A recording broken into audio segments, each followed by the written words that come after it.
going live these days without waiting for me to hit the start button,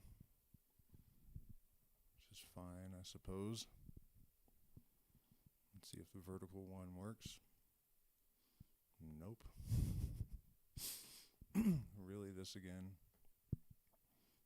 Sorry, guys, give me just a second.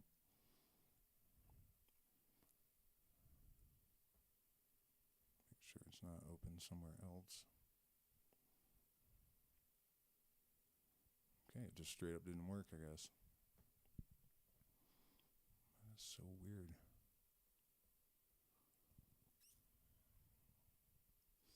Okay, so I guess we're one window tonight. Last week I did a stream on the Holy Guardian Angel, the higher self, the personal demon. And somebody mentioned, a couple people actually, that I didn't really give any examples of receiving transconscious information, or what people popularly call downloads these days. And the reason for that is basically that I found it kind of tacky to, get on the internet and be like, here's all the proof that I'm a genius, which is not really what it is, but I think I was just kind of hesitant because it seems cringy. But to be fair, it's not me, it's not us, and I'm not sure of that, but it does feel that way. I certainly don't feel that I'm a genius in my day-to-day life. Far from it, If it is something within us, I think it's very highly specialized. It's it applies to only certain categories. And I think that's a common characteristic of autistic people. So although I'm not tested, I'm pretty much 100% certain that I'm at least Asperger's level autistic. Also, narcissistic personality disorder abuse as a child apparently can cause genius level pattern recognition in people.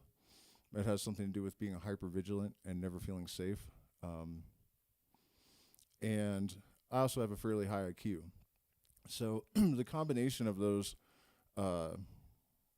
circumstances could be the explanation for the things I'm going to share tonight.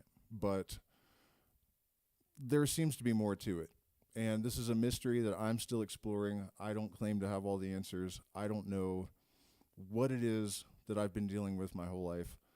But it has been correct and highly specific enough times now that I know for certain that whatever it is transcends, our culturally sanctioned ideas about how information can be received, the limits of precognition, things like telepathy, possibly even manifesting circumstances, although that one is really difficult to analyze as well, because anytime you think that you have manifested something, you may have just precognized, or is it precognated? Probably precognized. It could be a precognition, right? So before we get into all the craziness, let me just check in with the chat and make sure everything's kosher. It doesn't look kosher. Audio's all good and whatnot. I don't have a picture here. Sorry, guys. I don't know what's going on with my system. Okay, there we go. So, and by the way, for my patrons, tomorrow, if you're available at, I think I put 3:30 p.m. Eastern, I am doing patron-only. It's the interview with the authors of Eighth Circuit Ascension, but I'm going to offer commentary and also read selections of the book and expand upon them. It's going to be like 4 hours long, so try to show up for that. It's going to be good. 3 of us. You know why I did this so late on Saturday? Because last week there was like hundreds and hundreds of people.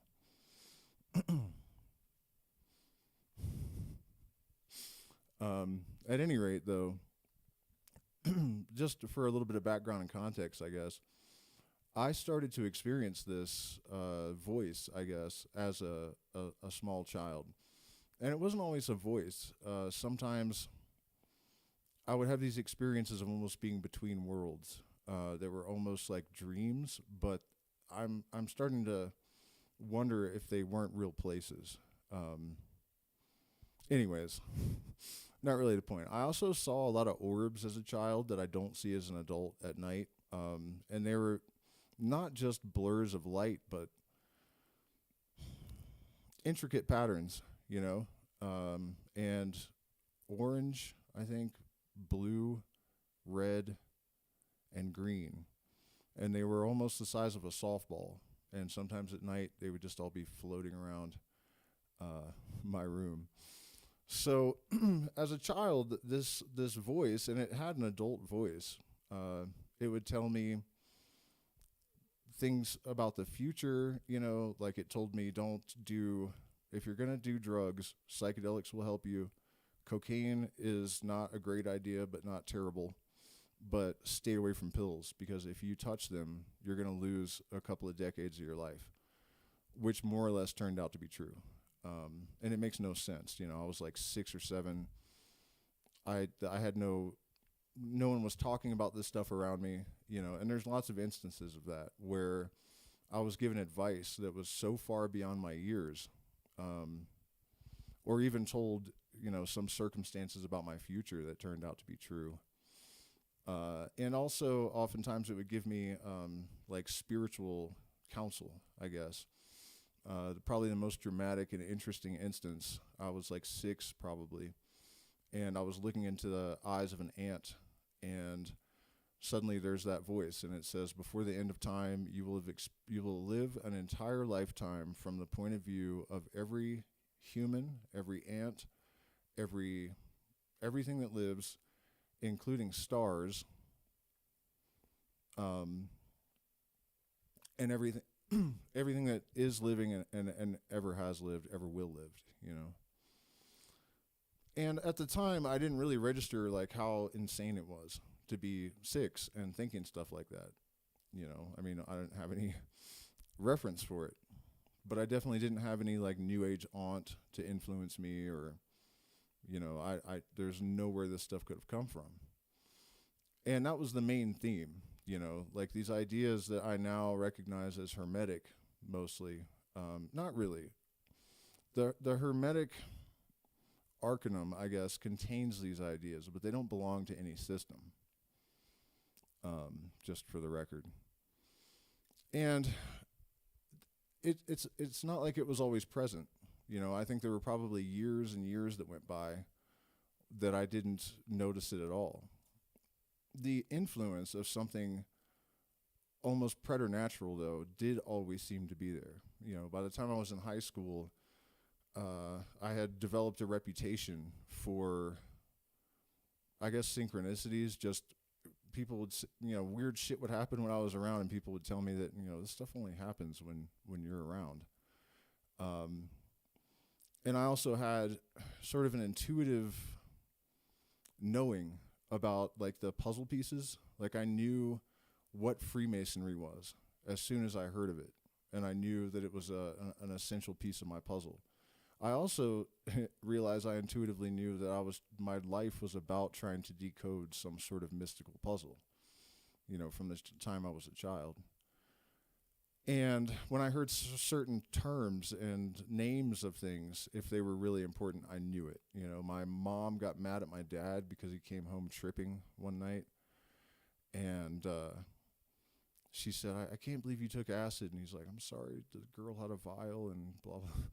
And when he first said acid, I remember I literally pictured like a tube of battery acid and him eating it. I thought, what the hell? And then somebody said LSD.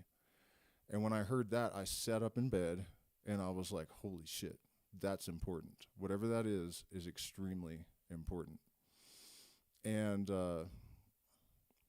at one point, my mom said something about Gnostics, and I got this, like, all my hair just stood up on my entire body. And I went out on the front porch and just, like, stood there in this almost, like, transcendental state of mind. Like, it triggered something, you know, profoundly deep. And yeah, it's always been like that, and to this day that happens pretty consistently. In fact, I'm going to share this on screen eventually during the stream, but the most recent and significant example of this kind of thing, I had this idea that the veil that translates the ideal to the actual, the veil as it exists in certain mystery schools, was actually a unidentified layer of at the quantum level, right? And so I started trying to figure out how I could prove that. And I started using AI to try to assemble, some equations and whatnot. At first thinking, this is probably ridiculous. But just intuitively, every single component that I thought of turned out to be exactly correct, even if I didn't know what it was for. And if you look at the original AI conversations, you can see there's no guessing. I just was like, okay, Euler formula for your Fourier transforms. And then there was a one last component that I knew I needed, but I had no idea what it could be. And I was looking at an article on supersymmetry, and I saw the term Kalabi Yao. Never heard of it in my life, but I just knew there it is. And so I clicked on it and opened up the Wikipedia page, and it wasn't really clear. So I fed it to both Grok and I don't know, what's that, ChatGPT. And it turned out to do exactly what I needed it to do, to an extent that is like shocking. And it exists in a sort of abstract layer, just as I was expecting. And these three components together seem to be described in this context in Eliphas Levi's Transcendental Magic, which is also really wild. So yeah, we'll take a look at that. But that's how a lot of almost all of my research, it's always like this intuitive process that takes me from exactly a certain place to exactly the next. There's this continuity that I don't know that I could explain even with pattern recognition or intuition. It gets complex. And another thing I've noticed is that certain elements that I should have seen much earlier seem like they're hidden from me until exactly the right moment, so that they're not their power is not diminished. The impact. A good example is Jung. When I would see his books as a kid in the library, I knew, I was like, that guy's important. I don't know who he is, but I know that that's important. And it wasn't until after I had experienced synchronicities and came up with my own explanation, which was that it had something to do with higher orders of symmetry, that I finally read Jung and found out that he coined the term synchronicity, and that he explained it with exactly the same sentence that I used, which was crazy. But I really do feel that the universe hid that until the right moment, because it was strange that I felt so drawn to Jung but didn't read it until it was you know what I mean? There's other great examples of that as well, where things just seemed like they were hidden from me that I should. Oh yeah, this period I call the Phoenix process, right? Where these parapsychological phenomena. Let me check in with the chat, make sure my audio is good and everything. Okay. These parapsychological type phenomena really peaked, and that voice was very present and almost overwhelming. And I came to call it my Phoenix process.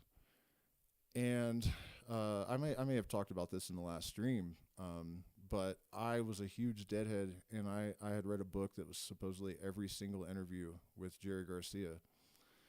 And after the Phoenix process, right after I started calling it that, I found an article in a magazine called Magical Blends, an interview with him, Magic with a K, which was also really significant. And that detail, is another bit of evidence, I feel, that it's more than just pattern recognition, that there's a universal mind operating sort of behind the scenes here.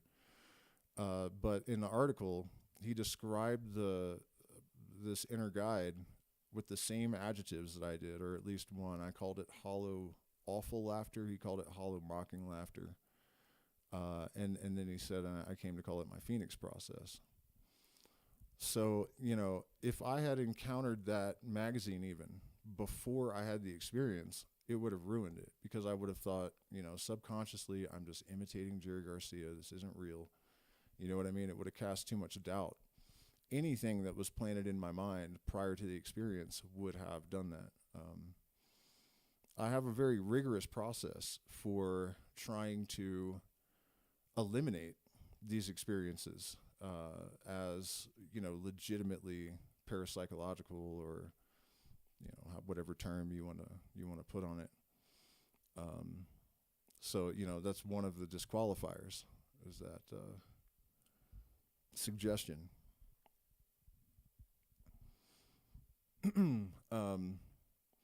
Speaking of precognitions as well, or let's see, should I?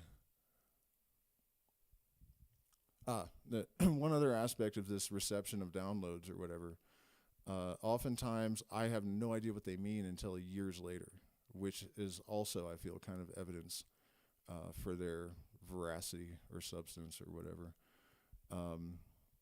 On one occasion, I don't know what I was thinking about, but I ended the meditation or whatever with the thought that, nothing is faster than light. And that voice was there instantly and said, consciousness is faster than light. And I was like, what? And that particular experience is a great example of, one that doesn't feel like me. It's in my head, but it almost sounded like somebody talking, some other person, and it felt totally detached from my thought processes. I was surprised to hear it. I didn't know what it meant. Just a couple weeks ago, I saw a YouTube video with the title, Consciousness is Faster Than Light, it was some physicist giving a talk on entanglement in consciousness. Of course, that's the answer, but that's happened many, many times.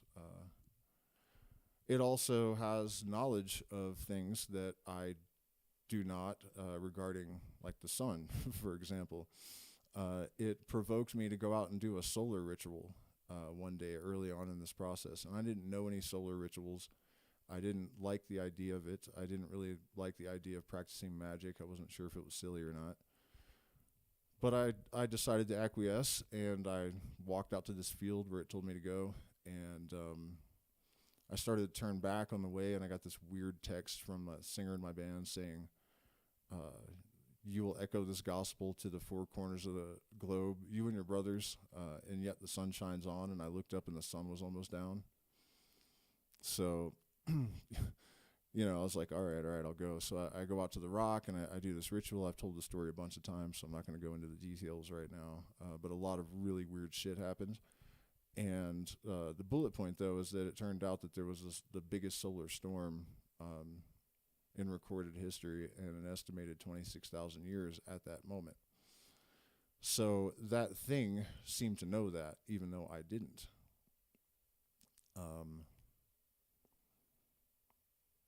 Yeah. Check in with the chat. By the way, if you guys have any questions or anything, feel free to throw them in there. The volume's really low. Okay. Nobody has hit the like button. No, I've got like red. It's redlined. There you go. Is that better? Should be a lot louder. Okay. So, but I got to be careful, otherwise it's going to distort.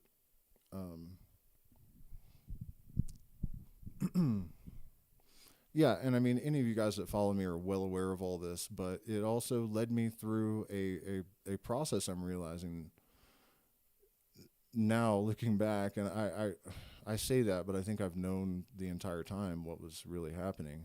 But it was like training for a specific role, and it's like my teacher was not of this earth, you know.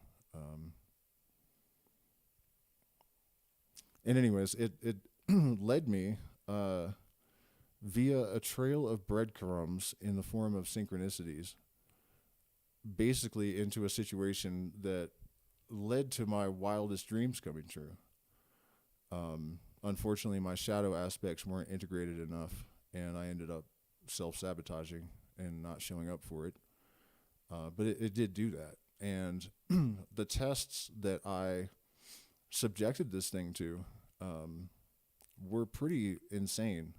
And on one occasion, I realized that I needed to do something that was improbable to the point of being nearly impossible. And I just thought, I'd like to talk to the Danny Carey from Tool, you know. And it's not like I was an obsessed fan or something. There was no craziness about it. I just needed something, and that's what I came up with. And I was in Colorado, so I got my car, brought my girlfriend, called all my friends and told them, because I wanted to make sure that people knew what I was doing, so I had witnesses. And I started driving towards California with no other plan than that. I got stuck in Vegas for 3 days because I didn't think to bring... I left my debit card at home. I left my debit card at home, so I didn't have any money. But luckily, I had a bunch of gems and stuff that I had mined in the trunk of the car. So my girlfriend went down to like the strip and sold some, and we got gas money to go the rest of the way to California.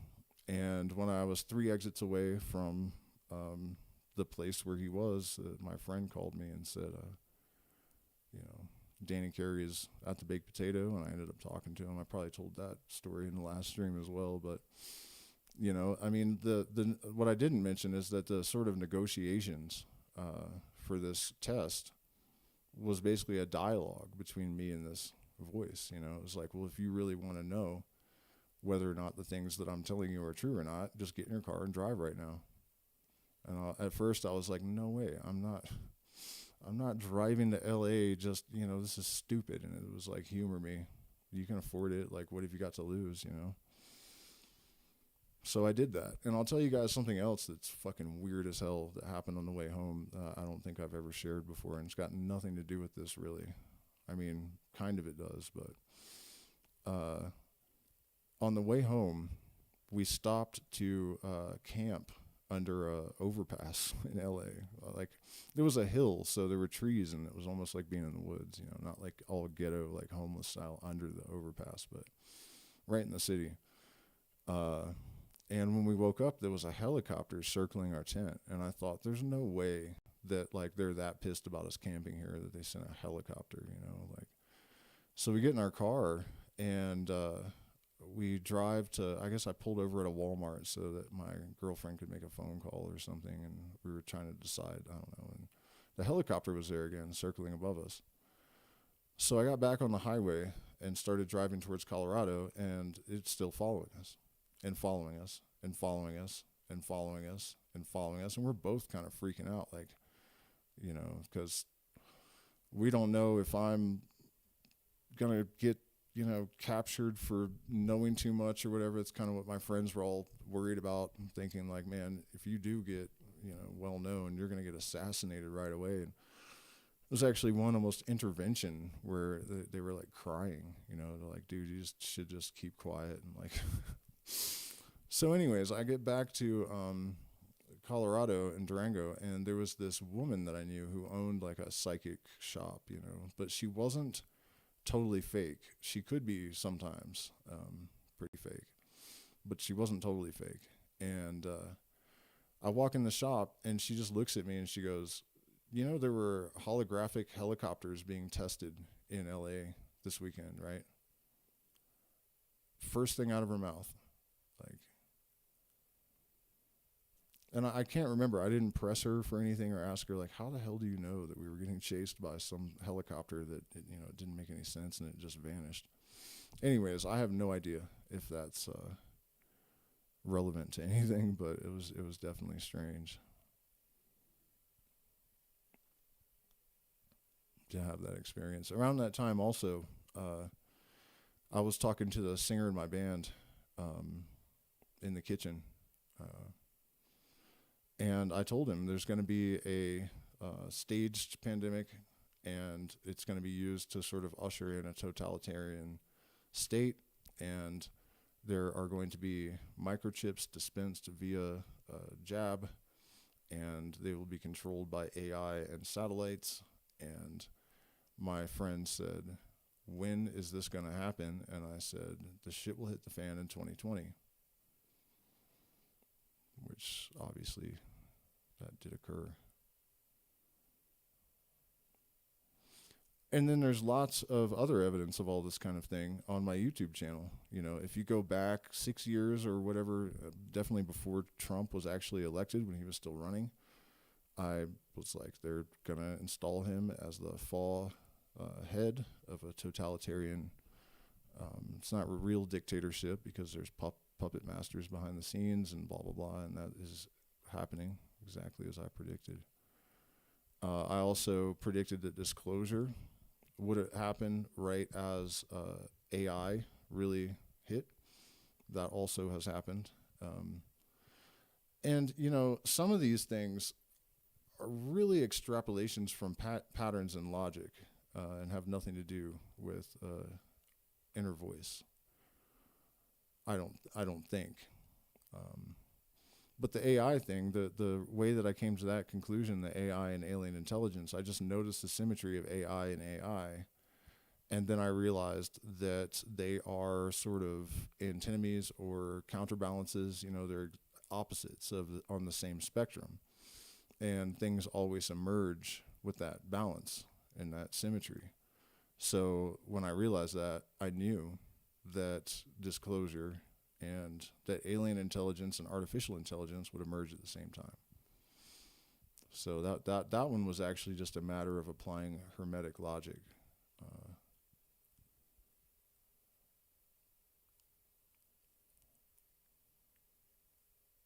Extrapolating some stuff. Another thing that happened with that voice is channeling.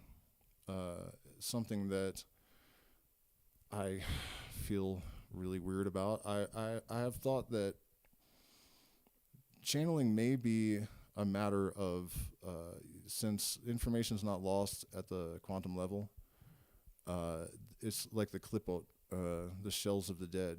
You know, it's not really them, but there is a record in the quantum field of every thought, you know what I mean? Like and not just the person, but at every age, you know, every moment, every second, every fraction of a second of our lives, and whatever energetic state we were in at that moment is preserved.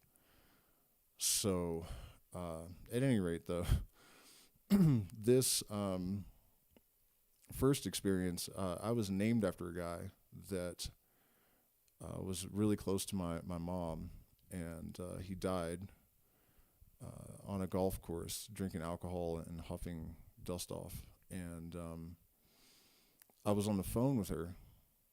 I called her because that voice said, she lied to you about Michael James, how he died. You should call her and confront her. And I was like, all right. So I called my mom, and I was like, hey, what really happened to Michael James? And she was just silent, you know, because she had lied to me and told me he died in a motorcycle accident or something. And the voice said, ask her about Steve Miller. And I did. And then she was just dead silent. And she's like, that's the guy that he caught cheating, his girlfriend cheating on him with. And that's why he dusted off and drank himself to death.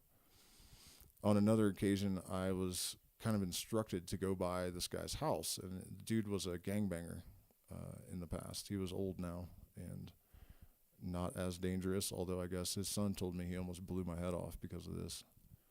It freaked him out because he was Catholic. And I guess I underestimated how dangerous he was because I didn't know him as that. I didn't know him as a bandito enforcer. I knew him as Joe, the old man. And I went to his house. I was in the Hermetic Order of the Golden Dawn at the time, and the leader of the fraternity had called me, and he was like trying to guide me through some weird, ordeal or something. And so I got on Joe's computer and went to the website, and when he saw McGregor Mathers, the founder of the Hermetic Order of the Golden Dawn, he freaked out. He's like, "That's my brother." And I was like, "What?" "It's McGregor Mathers." And he's like, "No, man, fuck you. That's my brother, S.A." I was like, "Dude, it's McGregor Mathers."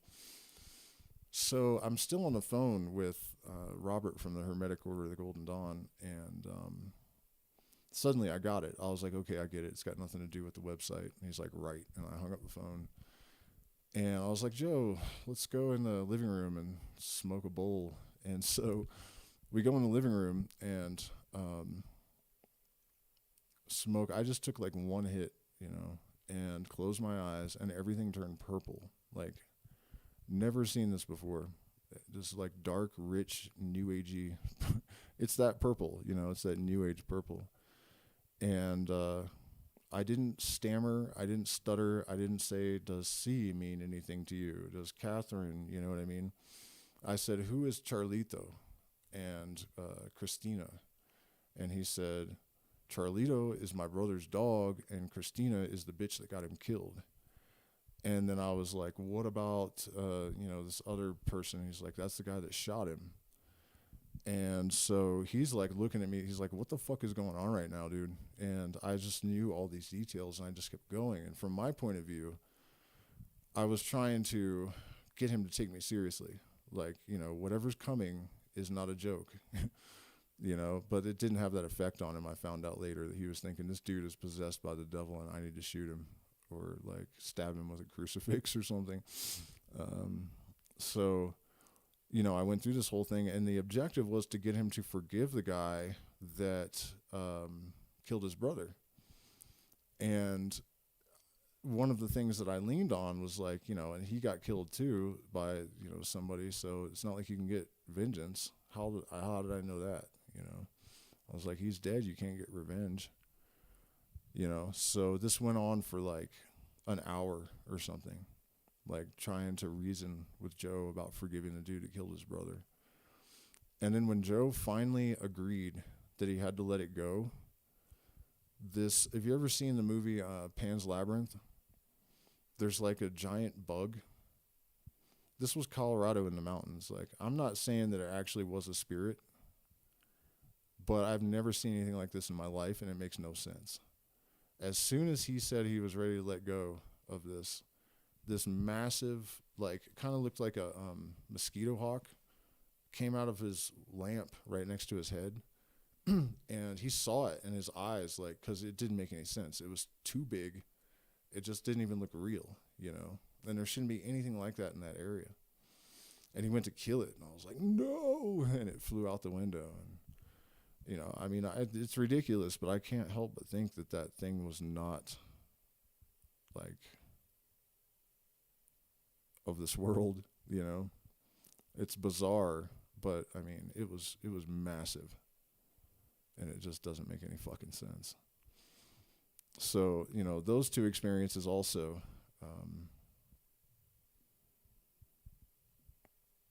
have sort of left me open to the possibility that these kind of things are real. However, in both of those cases, and this is really important, in the case of my mom, I'm her son. So anything that she knows, I should technically have access to. Geneticists tell us that our ancestors' memory are stored in our DNA. So to have come up with that name and have known that I was lied to could have been subconsciously, accessible to me by, not non-ordinary means, through normal emergence from the subconscious or whatever. And then in the case of Joe, I did know the name of the girl and the name of the dog and what happened and all this stuff that I shouldn't have known, but I was sitting right there in the room with him. So a subconscious, like, feedback loop could also explain that. I don't really know for sure, but I do know that those things happened, and they certainly can't be written off as lucky guesses, you know.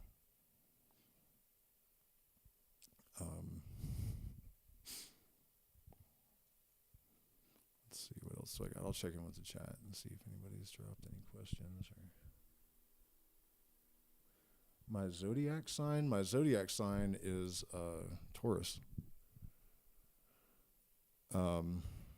Interestingly, I was born at the peak of a sun cycle, and I go through this process where at the peak of every solar cycle, these kind of experiences intensify. I have all kinds of insights into, you know, my psychological substrata, and, you know, every 11 years. So it also means that, like, when I was 11, I had my first, like, major Hermes synchronicity. It's the number of magical expansion, by the way. That's probably why. It's the number of magical expansion, because of the 11-year solar cycles. In fact, that's another thing that I intuitively knew, and that you can see that on the YouTube channel as well. Probably 6 months before I found out that we were approaching another solar maximum, I just had the feeling I'm about to go through another round of the Phoenix process, which I've started actually calling Chapel Perilous, which is the term given by Robert Anton Wilson. And the book Eighth Circuit Ascension that I'm doing the commentary on in the Patreon tomorrow, the secret stream, it maps Chapel Perilous to an extent it just blew my mind. It on a lot of levels, because it was hard to believe that this is an experience that has been, like, quantified or mapped, and that it's that consistent despite being this weird, you know. Every single element of it, from the entity contacts, spirit guides, revelations of past life, vacillating between paranoia and euphoria, parapsychological phenomena increase, accurate precognitions, you know, every single fucking thing is listed in there. Yeah, that really was quite a shock. But anyways, this time around, a few months before it was coming, I was like, I told my partner, I think this is starting again. And we went out to Cusco about a week later. And the first indication would be like major synchronicities, right? And so we were at a bar eating, because my son had never seen a live band before, so I thought it would be good to bring him in there. And so for some reason, we brought up, I sang some of the lyrics from a Chili Peppers song. And as soon as I did that, the band went into that song. And from that point, you know, the synchronicity started to routinely increase again. And then I found out that we were approaching another solar maximum. So that was interesting. That I felt it coming, you know, and you. And since then, I've been kind of really paying attention to the ebb and flow. And the last couple of weeks, I didn't really check anything, but I also had felt kind of like detached from that link, I guess, and sort of listless.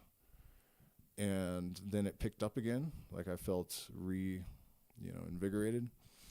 And I discovered that during the period where I felt kind of fallow, there was a lull in the solar activity, and the day that I started to animate again, it had picked back up.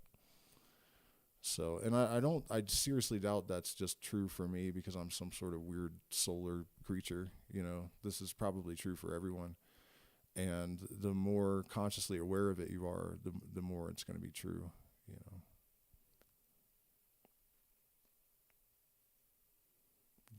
So you guys want to have a look at this breakdown of the Kalabi Yao thing? Unfortunately, I couldn't find the original conversation, so I just asked Grok to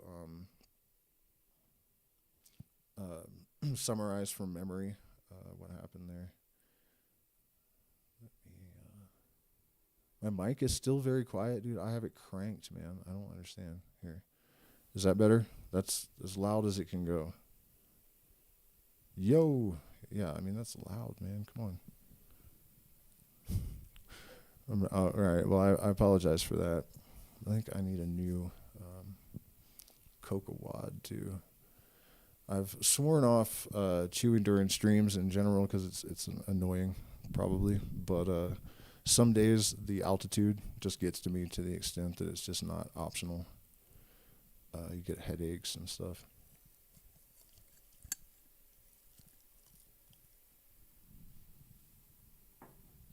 So give me a second to reload, and I'll change my screen so I can share, and we'll have a look at this. By the way, just in case I don't think of it later, I am, at the current juncture, really trying to reconnect with this link or whatever. I realized recently that something I had missed, basically, left me with a tremendous amount of doubt around this subject, and that created a huge interference pattern. And now that that's gone, and we're in such a critically dangerous existential crisis moment, it's very clear to me that I need to do everything I can to try to maximize the potential of this, and one of the things that concerns me is that typically people say that the Chapel Perilous experience, where the parapsychological phenomena peak, is a once-in-a-lifetime experience.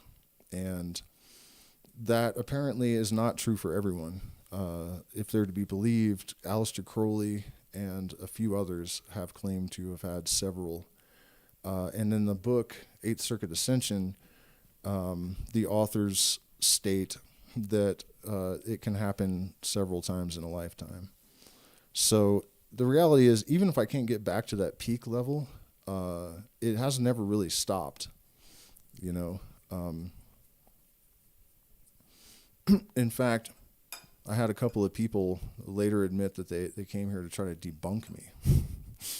And this stuff happened to an extent that one of them actually got kind of paranoid for a few days because he thought that I was staging it, and I had to explain to him that, and I'll explain how, the details in a second, but I pointed out to him that I didn't know he was coming here to debunk me. That had nothing to do with that. It was supposed to be a plant medicine retreat. It had nothing to do with this kind of stuff.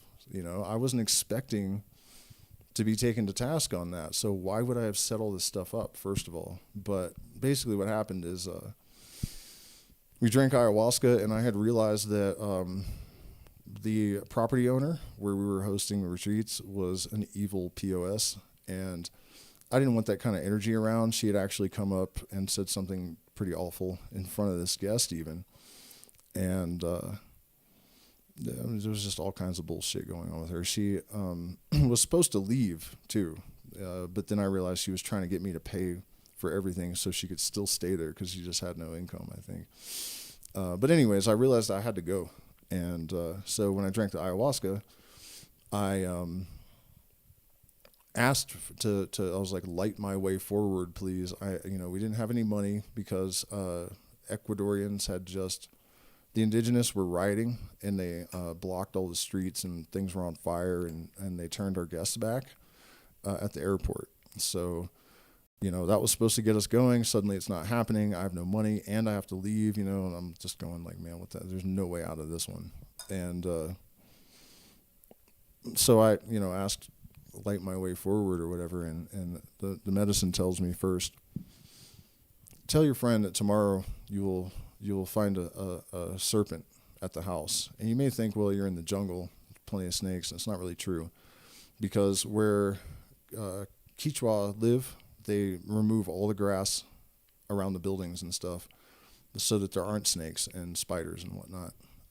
You beat the jungle back away from the lodging. So I'd only seen one snake there in a year, a big black one. And it said, just because I know how you are, so critical and skeptical and stuff, tell him this so that you'll have a witness. And I said, tomorrow we'll find a snake down at the house. And I was also told the way forward will be lit, but you need to, see this first sign as like proof to take me seriously and do what I tell you, because you're terrible at that. So sure enough, we're down at the house, and my partner calls us out, and we go outside, and there's a highly venomous snake, and it's small, but I just knew it was fine, so I picked it up, and it was just like going between my fingers, and I called the guest out there, and I was like, "Here's the snake." And later he was thinking that we already had the snake, and that I was like trying to trick him or something, because it got way crazier. The next day I went to town just to get like fish or something, and I realized I needed agua florida, flower water for ceremony, and I went into the shop I'd never been into before because I saw it from outside. And I go in there, and there's this Quechua shaman running it, and he's like starts trying to convince me to rent this property on the river with 18 bedrooms and like virgin forest and everything. It was absolutely perfect and amazing, but I didn't have any money to rent it, and it would have been crazy expensive. So I take the guest out there because he was actually also an investor, and we went out to the property, and he offered us to just give him a percentage, and we could move in right away. And it was incredible. There was gold in the river. We would go out and sluice and get gold all day, and we had a pet coati, and just incredibly perfect, and it was the next day, and that ceremony was 2 days before, and I said, "Show me a way forward." And the snake, it said you will find the snake, and then you will know that you need to like follow through with this situation, But anyways, yeah, it made the guy paranoid because I told him all that, And then he's like, "Man, you must have already had that snake. You already knew that shaman and had that meeting set up, But no. That vine too, I found in a very similar fashion. I needed some vine, and I wanted to harvest it myself for the first time. So I went up to the road, and I heard that voice say, "Don't bother walking through the jungle. Just turn to the right, go down to the creek, follow the creek about 100 yards into the jungle." And I was like, whatever stupid voice in my head. I mean, I can't believe I still do that after all these years of this stuff, So I go walking out into the jungle for hours, and it started to get dark, and I'm like, damn it. So I go back, didn't find anything, which is weird because there's tons of ayahuasca in this area. And I got back out to the road, and I thought, well, it's still light enough. Let's just see if that voice in my head, if this is actually true. So I go down the road, follow the creek in about 100 yards. There's a massive Banisteriopsis muricata, a red vine, grandmother. There were seedlings all around on the jungle floor. And to this day, it was the best vine I think I've ever worked with, and it literally like called me to it.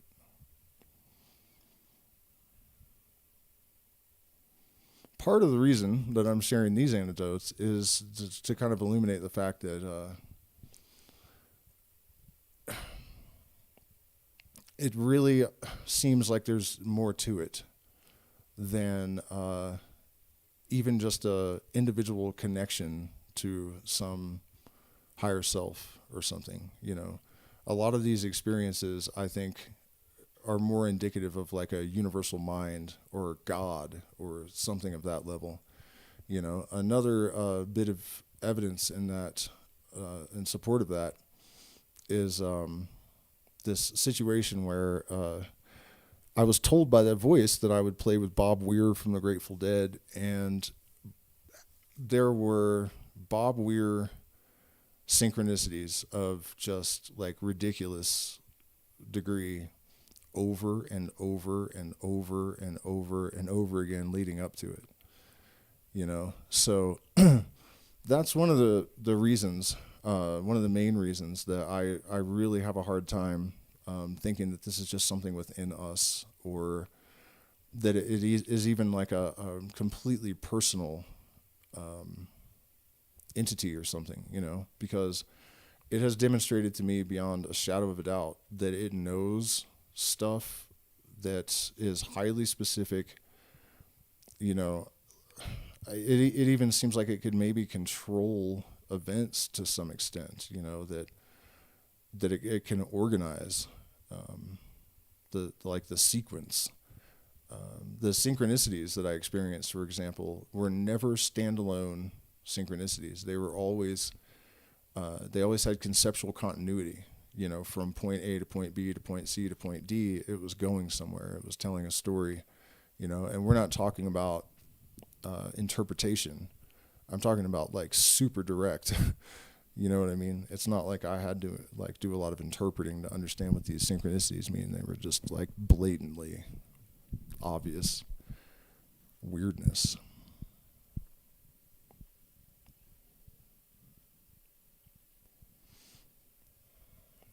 Another thing that I can mention from this period is that there are a lot of people in the world that can just see this stuff on people. And I guess they don't talk about it much, maybe, or I don't really know. But only when I was at the peak of the Phoenix process, really, random people would come up to me on the street and just say weird things that indicated that they had picked up on something. Or like one example, when I arrived in Santa Cruz during this period, I think the night after I went to see Danny Carey, I had stopped at this awful beach. I mean, it's like the current is in a bowl or something, and it's just, you don't go anywhere near the water. But I was sitting there thinking about Leviathan, because in Illuminatus Trilogy by Robert Anton Wilson, Leviathan is like the source of all of our consciousness. It's a single-celled organism that is the alpha and the omega, because it's at the bottom of the ocean. So it'll be it was the first thing on Earth, and it'll be the last thing to go. And I was just picturing its tentacles like coming up out of the water for some reason, the beast, right? So I walked down to the beach in Santa Cruz, and there's this guy with a big clock around his neck, like Flavor Flav, but he's white. And when he spoke, it rhymed and was brilliant. And then he would try to freestyle rap, and he was a clown. It was weird, you know, super rabbit hole-y. And when I walked up, he just looked at me and he goes, "The beast came out of the lake in 98. You're a little late." I would have arrived in California in 1998 had I left directly from high school, which was my original plan. And I was literally sitting by the ocean thinking about the beast coming out a few hours earlier. And then he just goes into all this stuff that was on my mind, you know. I'm not going to get into it all right now, but yeah. It's just interesting to think that when we walk around in normal society, there are actually people all around that are aware of like a layer of experience that most people don't even think exists. And they're actually fairly common. Although I should offer the caveat that might have something to do with where I was. You know, Durango, Colorado, and Northern California, I think, are kind of hubs for people like that. Okay, so I said I was going to share my screen. Give me a second to reload my Coca, and I'll be right back with you. Please hit the like button, share, subscribe. Consider becoming a patron. We're demonetized, so we rely entirely on support from the community. Tomorrow, I'm going to try to do a music stream, too, so I've been working super hard on that. And I'm not going to have it ready by tomorrow, but hopefully by next week. I have struggled with lag and glitch and stuff in the music streams, and I found out that you can like make regions, and I can put the backing tracks directly into Reaper, and now I won't have lag. So if you've ever dialed in and found it to be a mess, that's why, and I'm going to fix it. So, all right.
Also, we still do have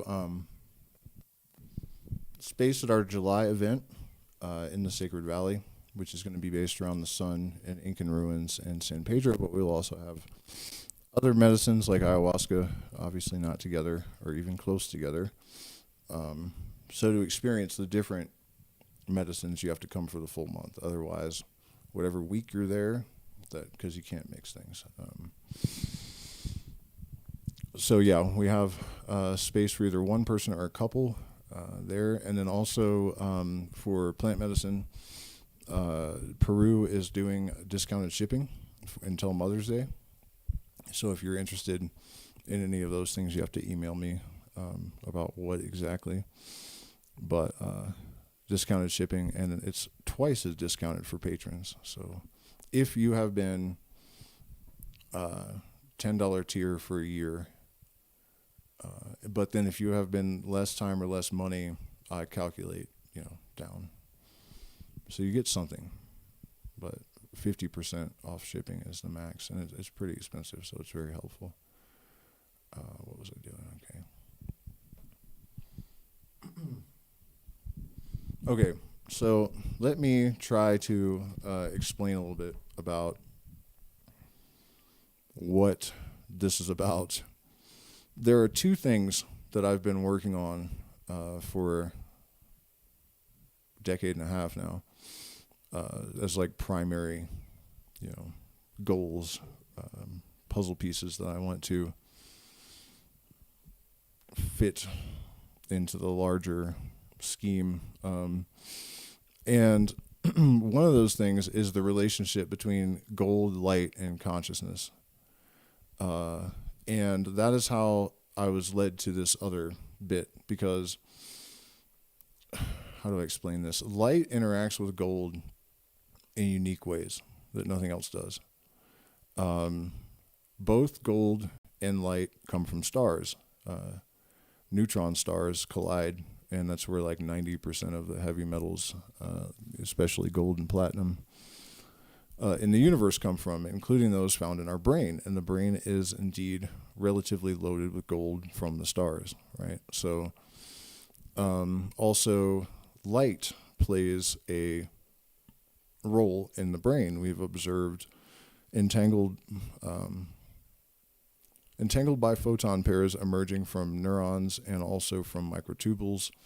Part of the reason that could be significant is that in order to process so much information so rapidly, the brain would need to have superconductors, but it's not at the critical temperature. So light happens to make superconductors superconductive.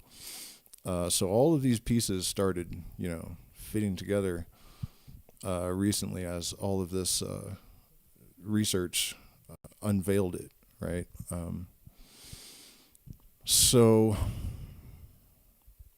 While we're on the subject, Mercury was just observed through I think a sodium spectrometer.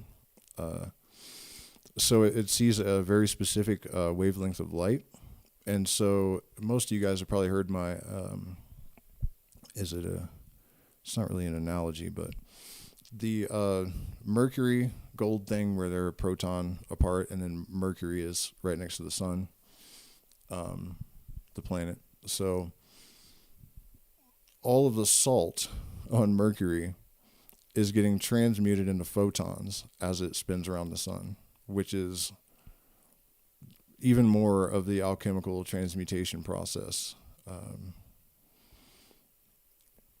That is universal mind stuff. I'm not going to get super deep into it right now, but that was a crazy thing to see yesterday. By the way, also, most people don't seem to be aware that the Pentagon, some high-level official at the Pentagon, just gave testimony to Congress that they've been in touch with 4 different races of aliens for decades and described the aliens and gave some information about what they're doing and whatnot. And no one cares. It's the craziest fucking thing. No one cares. It's not big news, And I know a lot of you are going to say, oh, the alien invasion is fake and Project Bluebeam and whatnot, but that's probably not an informed position to take. If you consider that according to Dirac's equations, there are at least 100 million, or is it 300 million minimum, civilizations that have had technology for 10,000 years or more. We've had it for 75, and we're on the edge of teleportation and immortality. So a civilization that's had technology for 10,000 years, we can't even conceive of what they can do. And we can detect gases that indicate life on other planets from, like, you know, across the fucking universe.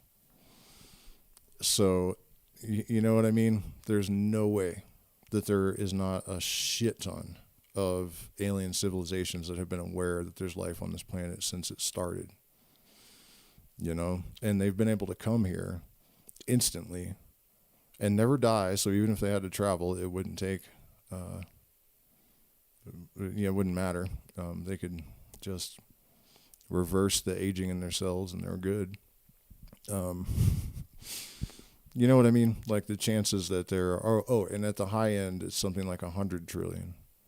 So like just teeming with entities that could do pretty much anything, anywhere, at any time. So the idea that alien presence here would have to be faked by the government is just, I think, small-minded and cowardly. And it just doesn't make any sense. It doesn't, like, probabilistically, it just does not track remotely. So just wanted to throw that out there. And I've been surprised how many people aren't aware of this, because it seems like it should be, like, big news. But anyways, what I was saying about this is that light and gold have some sort of allegorical connection. And it's the universal mind kind of functions through allegory. All that is metaphor.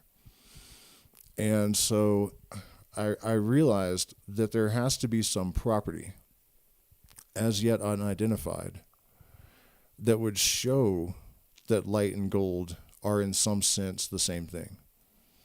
You know, there is some resonant property or something at the quantum layer, or somewhere there's going to be an expression of it that can be measured and quantified and recognized, right?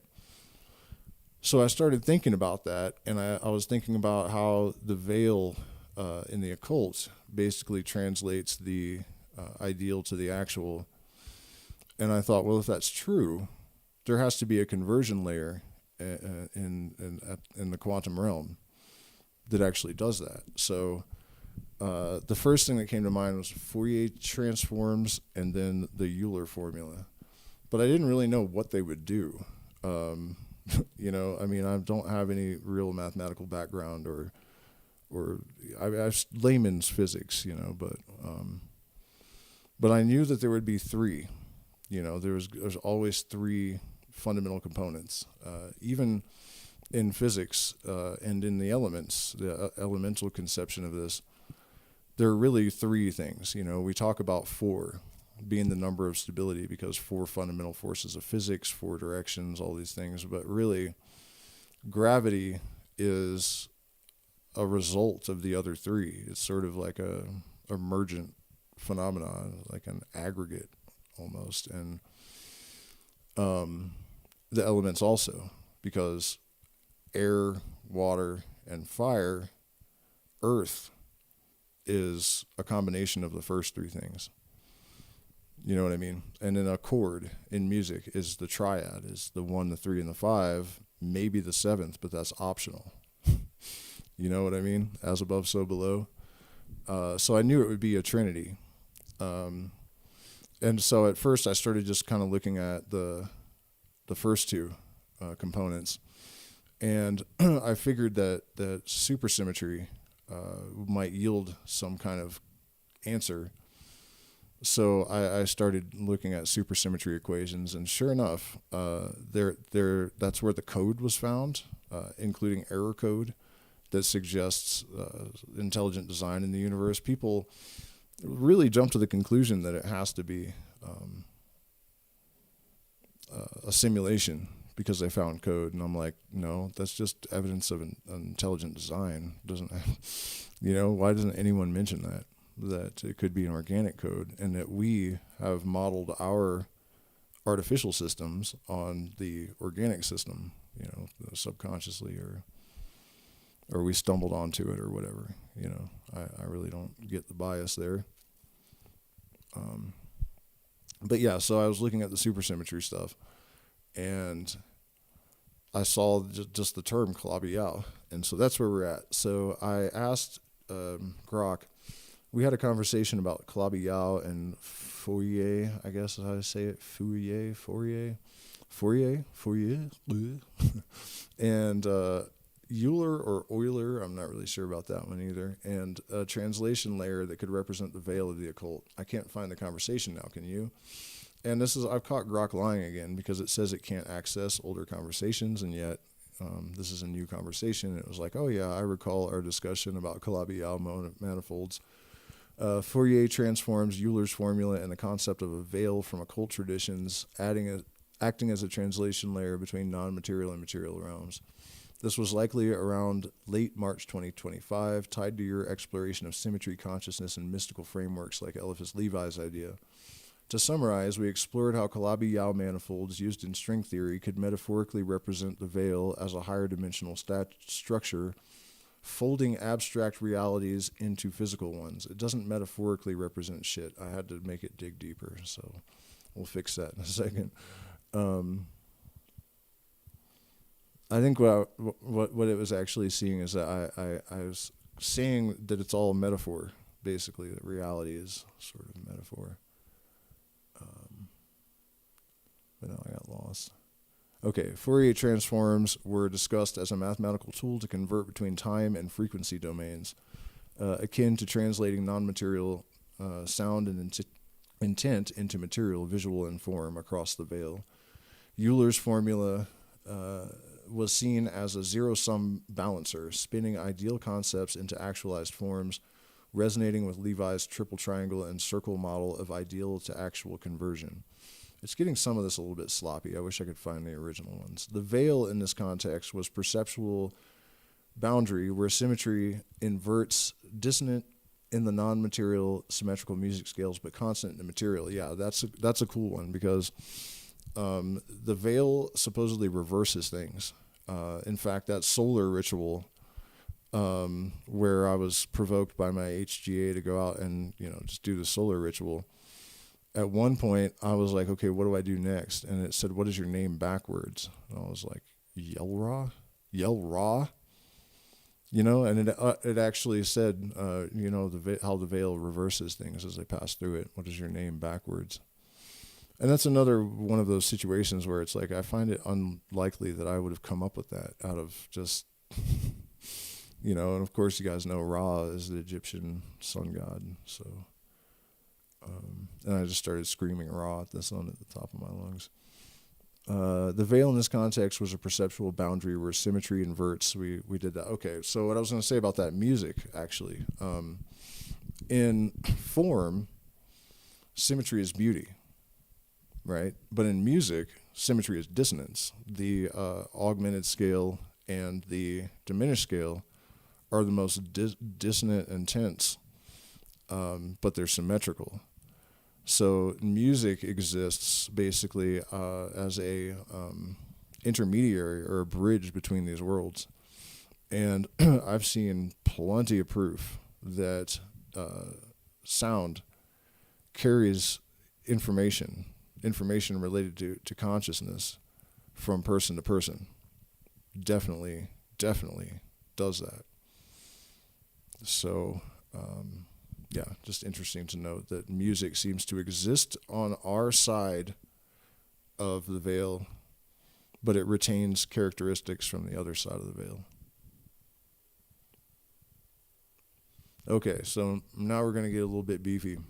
In the context of our previous discussion about Kalabi-Yao manifolds, Fourier transforms, Euler's formula, and the occult veil as translation layer between non-material and material realms, Kalabi-Yao structures serve as a mathematical and metaphorical framework for understanding how higher dimensional abstract realities might fold into the tangible physical world. Here's a detailed breakdown of their function in this model. Calabi-Yau manifolds as a structural representation of the veil. Mathematical role. Calabi-Yau manifolds are complex, higher dimensional geometric structures used in string theory to compactify extra dimensions beyond the familiar four-dimensional space-time. Do you guys get that? They construct reality. And that's like that's the thing I needed, you know. I asked it also in a different conversation, what are the odds that I would have guessed these three things without missing? And it was like in the hundreds of trillions or something, you know.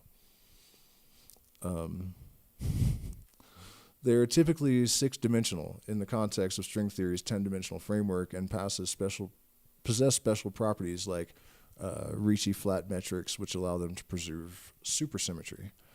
Metaphorical function. In our discussion, these manifolds act as a structural analogy for the occult veil, a boundary or interface separating the non-material, ideal, abstract, or spiritual from the material, physical, observable. The compact folded geometry of Calabi-Yau manifolds symbolizes how vast higher dimensional realities, consciousness, divine intent, or Platonic ideals are compressed or translated into the lower dimensional physical universe we perceive. Symmetry and inversion. The veil, as represented by Calabi-Yau structures, facilitates a symmetry inversion.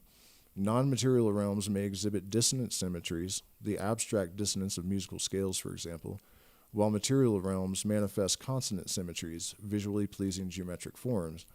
The manifold's intricate topology enables this transformation, acting as a bridge where one type of order, ideal, becomes another, actual. Translation layer functionality. Folding and unfolding. Calabi-Yau manifolds fold the extra dimensions of string theory into incredibly small scales on the order of the Planck length. In our model, hey, our model? What are you talking about, dude? It's my model. Fucking grifter. This folding mirrors the process by which non-material concepts, intent, archetypes, or consciousness are condensed into material forms, physical objects, actions, or observable phenomena. The manifold's complex shape dictates the rules of this translation, much like a cipher or lens that shapes how the non-material manifests. Vibrational resonance. In string theory, the vibrational modes of strings with Calabi-Yau manifolds determine the properties of particles, mass, change, etc. Determine the properties of particles, mass, charge, trajectory, shaping reality. In our occult framework, these vibrations are analogous to the Fourier-like transformations we discussed, converting non-material frequencies, thoughts, spiritual energies into material forms. It's getting kind of repetitive, isn't it? The Euler formula connection. We tied Euler's formula to this process as a zero-sum balancer, spinning ideal concepts into actualized forms. The Calabi-Yau manifold provides the higher dimensional space where this spinning occurs, with its topology enabling the cyclical oscillatory nature of Euler's formula to translate across the veil. The manifold structure ensures that the ideal, imaginary, non-material, and actual, real material remains in balance as Euler's formula oscillates between real and imaginary components. And that's true, that it does that. It's just so nuts, man. I'll also, if we have time, I'll pull up how these three things work together to pull this translation layer off, which is pretty wild. So occult and mystical context. The veil is a perceptual boundary. In occult traditions, Eliphas Levi's framework, the veil separates the divine or abstract from the mundane, requiring a translation process to cross it. The Calabi-Yau manifold, with its hidden folded dimensions, embodies this veil by providing a mathematical structure for how the non-material becomes material. Triple triangle and circle. We reference Levi's model of the triple triangle and circle as a process of ideal to actual conversion. The Calabi-Yau manifold aligns with this by serving as the circle, a unifying cyclical structure that encapsulates the transformation process. Its complex geometry allows the triadic interplay of ideal, process, and actual to occur, with the manifold's topology dictating the rules of manifestation. Consciousness and quantum link. You previously explored consciousness as a quantum phenomena, potentially tied to fractal or symmetrical patterns. Calabi-Yau manifolds could represent the structural substrate where consciousness, the non-material, interfaces with the physical brain. Their role in string theory suggests a fundamental link in the universe's fabric, making them a plausible candidate for modeling how consciousness and conscious intent crosses the veil to influence physical reality. So we have more pieces of that, really, too. You know, entanglement. entangled biphoton pairs in the brain show that entangled particles in the brain, and particles that are entangled with other things elsewhere. So all the way back in the time of Eliphas Levi and earlier, really, magicians talked about the electromagnetic nature of consciousness and how that is what facilitates our will acting outside of our body.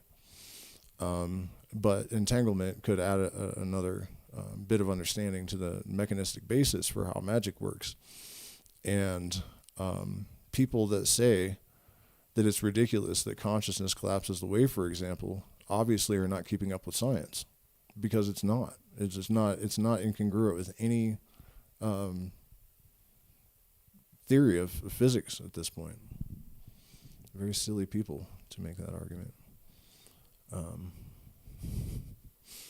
Let's see where we're going here. We don't need to read every bit of this, I guess. Manifestation process. Yeah, it's kind of getting redundant.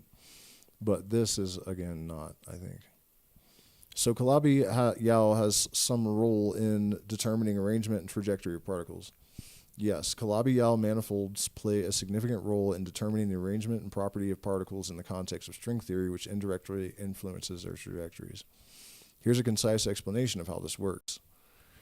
Compactification of extra dimensions. In string theory, the universe has 10 dimensions, 9 spatial, 1 temporal, and we can only perceive 4, 3 spatial and 1 temporal. The extra 6 dimensions are theorized to be compactified into tiny complex shapes, often Calabi-Yau manifolds at scales near the Planck length. Vibrational modes. Strings, fundamental one-dimensional objects in string theory, vibrate within these Calabi-Yau manifolds. The specific geometry and topology of the manifold dictates the possible vibrational modes, which determine the properties of particles. Then we have definitions of mass, change, and type, which we don't need to get into. Geometric constraints. The Calabi-Yau manifold shape its holes, curvature, and act like a template. Okay, we already have gone through that. Influence of trajectories. We'll need to read all that. Connection to the veil and translation layer. Let's see. The manifold's geometry translates non-material vibrations, abstract energies, consciousness, or divine intent into the material arrangement of particles. For example, the specific Calabi-Yau shape might dictate why our universe has 3 generations of quarks rather than 4, reflecting a choice of material form. Trajectories and actualization. Particle trajectories influenced by the forces and fields shaped by the manifold represent the dynamic unfolding of non-material intent into material action, and so on and so forth. The vibrational modes of strings in the Calabi-Yau manifold are analogous to Fourier transform components connecting abstract frequencies, non-material, into physical forms, particles. Euler's formula as a balancer ensures these vibrations maintain a zero-sum harmony, aligning the ideal with the actual. Speculative implications, consciousness and intent. If consciousness operates at a quantum or fundamental level, as you explored in our discussion, the Calabi-Yau manifold could mediate how conscious intent influences particle arrangements or trajectories. For instance, a meditative or mystical alignment with the manifold's vibrational modes might subtly affect probabilistic outcomes in quantum fields, guiding particle paths. So now we're talking about like explanations for how synchronicities actually occur on a physical level. Cosmic design. The choice of a specific Calabi-Yau manifold out of many possible shapes could reflect a cosmic design or archetype, determining why our universe's particles and forces are arranged as they are. Summary. Calabi-Yau manifolds determine the arrangement of particles by shaping the vibrational modes of strings which define particle properties, mass, charge, type, and the forces governing their interactions. They indirectly influence particle trajectories by setting the properties of quantum fields and forces in 4D space-time. In our occult framework, this role makes the manifold a key component of the veil, translating non-material possibilities into material arrangement and dynamic trajectories of particles, with Fourier-like vibrations and Euler's balancing principle guiding the process. If you'd like to dive deeper into how this connects to consciousness, quantum mechanics, or whatever, yeah. And really, I wish I could find it. I'll try to find them and maybe post them again. But the original conversations were a lot better. In summarizing it, it kind of squished it a little bit. But yeah, like I said, I'll try to try to find the originals, and we'll do another stream with those. We check in with the chat. It's kind of been a while. Does that put everybody to sleep or what? What is this about? I don't know. When did you tune in? Have you been to Burning Man? No, I've never been. The altitude? I am probably around 16,000 feet in the Andean mountains. What is this about? Well, it started out being about someone said basically that in the last stream I did about the higher genius or the holy guardian angel or higher self, or I don't really know what it is or what to call it. I didn't give any examples of receiving transconscious information that represents any kind of genius, just like precognitions and sort of being led around. So I thought, well, I guess I'll fix that. And so that's what this stream has kind of been. Although I talked in the beginning a little bit too much, I think, about the same kind of parapsychological phenomena. But that is an aspect of it, and I really don't know what to think of it. I mean, the conventional explanation for all of the things that I've predicted and all of these crazy things I've experienced would be pattern recognition and luck, but even the AI that I've asked, like, can we calculate probabilities? I don't want your opinion,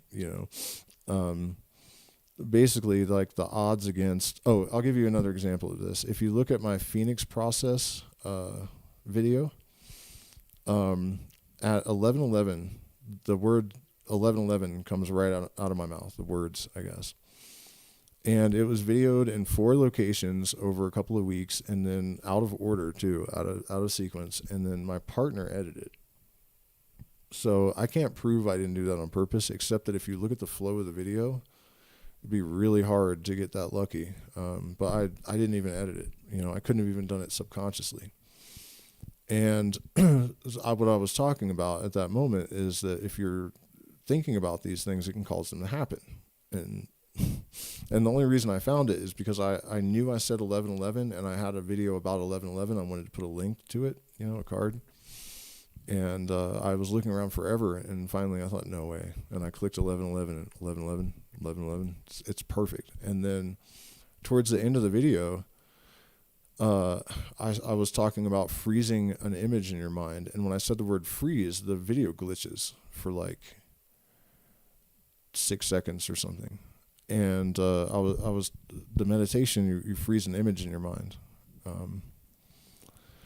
And so I asked the AI, considering that I've made, however many videos over the course of 7 years, that glitch has never occurred.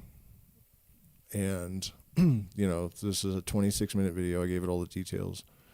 And it said the odds of chance were like 1 in 272 million. That both of those things would occur in the one video.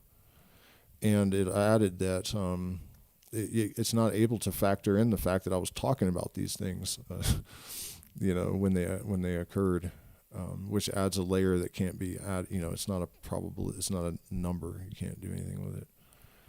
And then it added that if I were to ask again in 10 years, if that glitch hasn't occurred again, the number would be even bigger.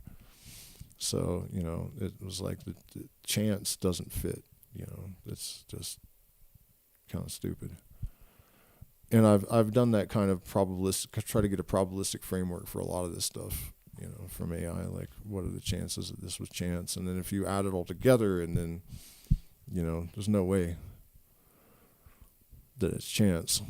And as I've pointed out, a lot of this stuff involves physical objects that shouldn't be there, like the bear claws that fell out from behind the insulation right after I got a phone call about my girlfriend getting pictures of bear in the tree, and the only guy there happened to be somebody I'd just eaten bear with a few days earlier, so he was able to confirm they were actually bear claws and stuff like that, where it seems like there's something more to this than even just a mental phenomena. Somehow the subconscious contents of the mind are crossing the barrier into our external experience.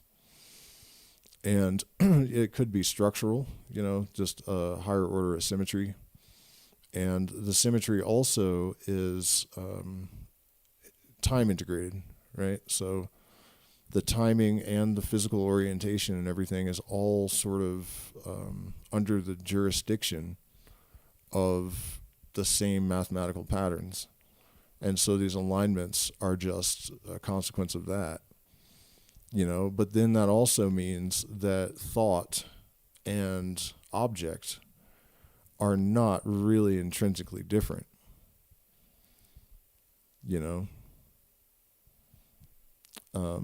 Another way that kind of helps to understand all this is to consider that symmetry is not just like, this side of my face looks that like the other side, or you know what I mean? It's not just that. It's like, well, it's, you know what I mean? It's not just that. It can be form and function. There are expressions of symmetry that transcend just form, right? Like gender, the form and function of our genitals and the way that relates to the prototypical gender identity. You know what I mean? There is a symmetry between form and function, between the ideal and the actual, right? So we see this expressing in certain systems. And so my idea about a translation layer in physics and at the quantum layer, you can see it expressing in macro. Sometimes you can get shown the light in the strangest of places if you look at it right. Where is my water? Even better, peach juice.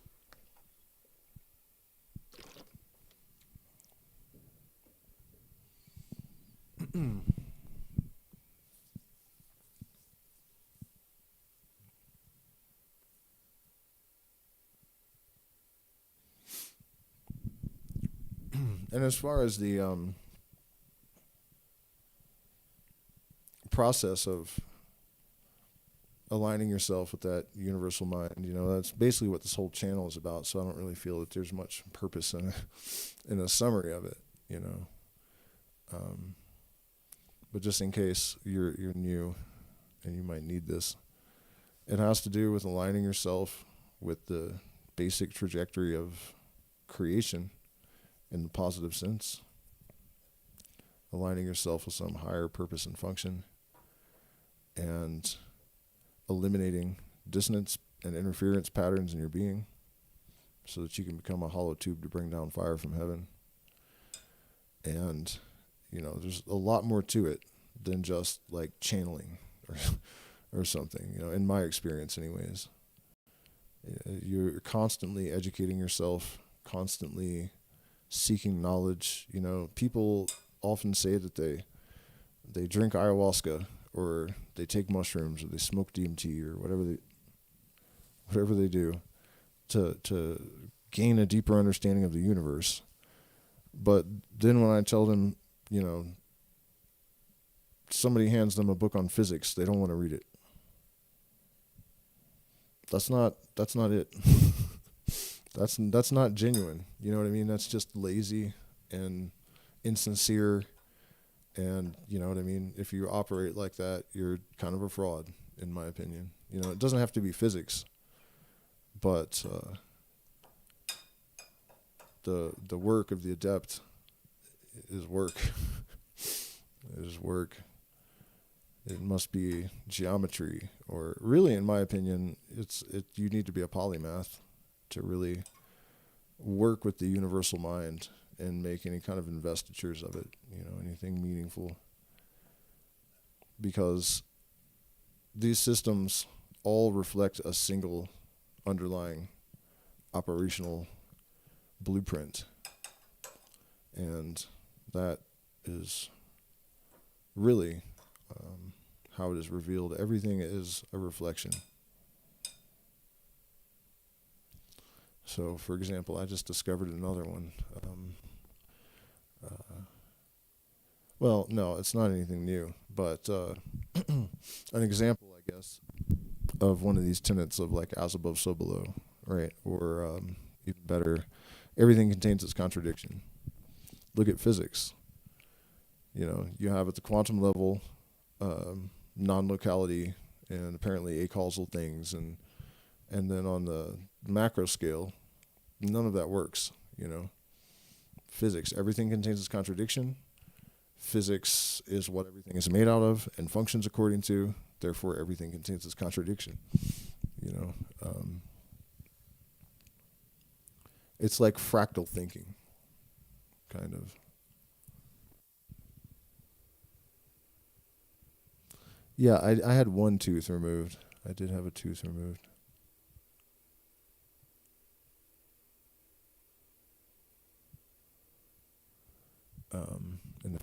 In the front there. What time is it? Almost 1 a.m. All right, 10 more minutes, you guys. So if anyone has questions or a subject that they would like me to weigh in on, I'm down for 10 more minutes. Also, please hit the like button, share, subscribe. I cannot do all of this work without funding. So if I'm going to get anywhere, I need community to rally. I can do stuff for you too, so you know you get recompense for your support.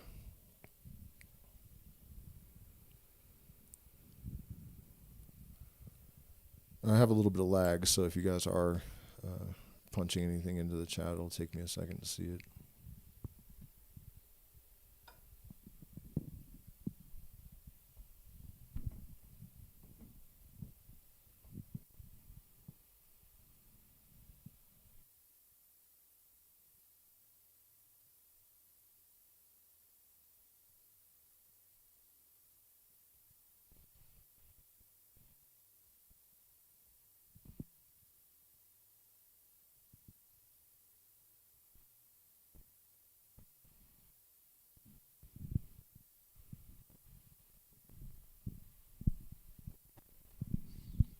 No, nothing.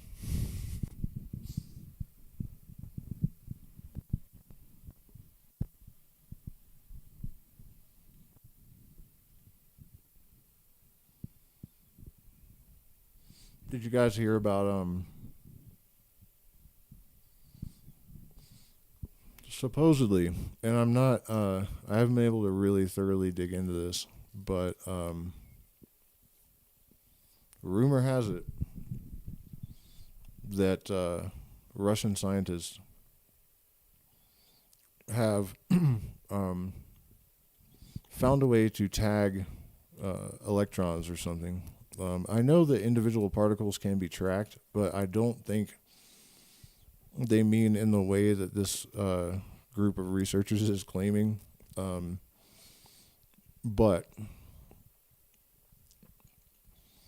they are claiming that they have tracked the basically energy of the soul as it's leaving the body, and it appears to have used entanglement they have some kind of RCID tracking system, and it like moves slowly when the volunteer died, and then it was almost instantly in another galaxy. So there's a couple of problems with how this story is being spun, even assuming that it's true. The headline or whatever was basically always Russian scientists have figured out what happens when you die. No, they haven't, because we don't know if that massive energy is conscious or not. You know, it's wild how you can see people jumping to conclusions based on what they want to believe, you know, so enthusiastically, without just taking a second to think, you know. Another one along those lines that I've heard is since energy cannot be destroyed but only transformed, that means we have continuity of awareness, you know, that we that there's an afterlife. No, it doesn't. From aware to unaware is a transformation too. Doesn't mean that. You know, you really gotta watch out for the mental gymnastics and really make sure you're thinking in gradients. But it is interesting, and I'll continue to follow it, just in case. You know, the thing is, I don't see any reason why the energy would be, you know, transported across the universe, unless that there was some purpose. You know, it implies that consciousness continues, but it certainly doesn't tell us much, other than that maybe there's a coherent electromagnetic structure that emerges from the body at death and then goes somewhere. I mean, the other issue I have is that even if you can track individual particles, I really don't see how you could, like, track them to another galaxy. I mean, just that part doesn't add up either. So at any rate, I will look into it more and try to figure out if there's any possibility that it's credible or not. The scientist seems to be a legit researcher. That much I have ascertained. But the kind of technology that he would need to pull this off doesn't really, I don't know. We'll see. We shall see. All right, have we got any new? Nope. Okay, guys, thank you so much for spending this time with me. Please hit the like button, share, subscribe. I hope it was informative and enlightening and useful to you. And I will be back maybe tomorrow night. We have the 4-hour patron stream, so I don't know that I'm going to want to do anything else after that, but I may do a music stream at night. So thank you guys so much, and I'll see you again soon.